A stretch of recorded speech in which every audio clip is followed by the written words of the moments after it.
জামাতের মধ্যে ইমামের পেছনে সূরা ফাতিহা পড়ার ব্যাপারে শরিয়া কি বলে? এই সম্পর্কে ভাই তিনটা মত আছে। ইমামে আজম আবু হানিফা রহমতুল্লাহি আলাইহির মত হলো, জামাতে যখন আপনি নামাজ পড়বেন, ইমাম সাহেবের সূরা কেরাতই আপনার জন্য সূরা কেরাত হিসেবে যথেষ্ট হবে।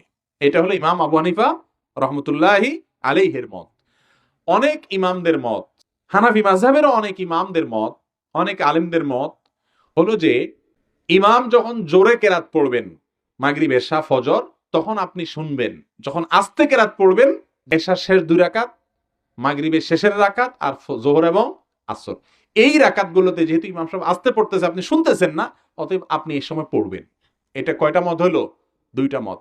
আরেকটা মত হলো ইমাম আস্তে পড়ুক আর জোরে পড়ুক, সর্বাবস্থায় আপনি ইমামের পেছনে কেরাত পড়বেন। আপনারটা আপনি পড়বেন, ইমাম সাহেবটা পড়বে। কারণ হাদিসে আসছে রাসূল আকরাম সাল্লাল্লাহু আলাইহি ওয়াসাল্লাম বলেছেন, লা সালাতা লিমান লাম ইয়াকরা বিফাতিহাতিল কিতাব, যে সূরা ফাতিহা পড়লো না তার নামাজ হবে না।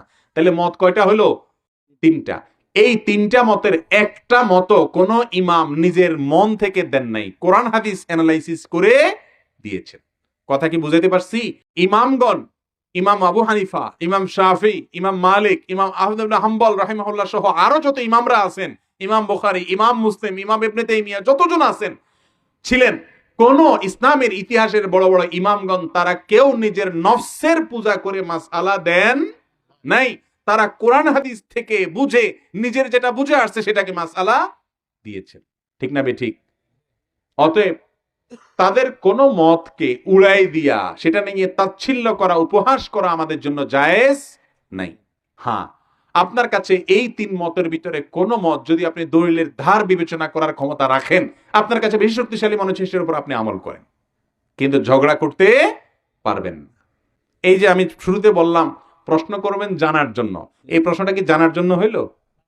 অবশ্যই না। যিনি প্রশ্ন করছেন উনি এটার উত্তর জানেন কি জানেন না? একটা রেডিমেড উত্তর উনি জানেন। এখন উনি চাইতেছেন হুজুর আমার মন মতো একটা উত্তর দেখ, আমি এটা নিয়ে এবার ঝগড়া করতে পারবো এলাকায়। ঠিক না বে ঠিক?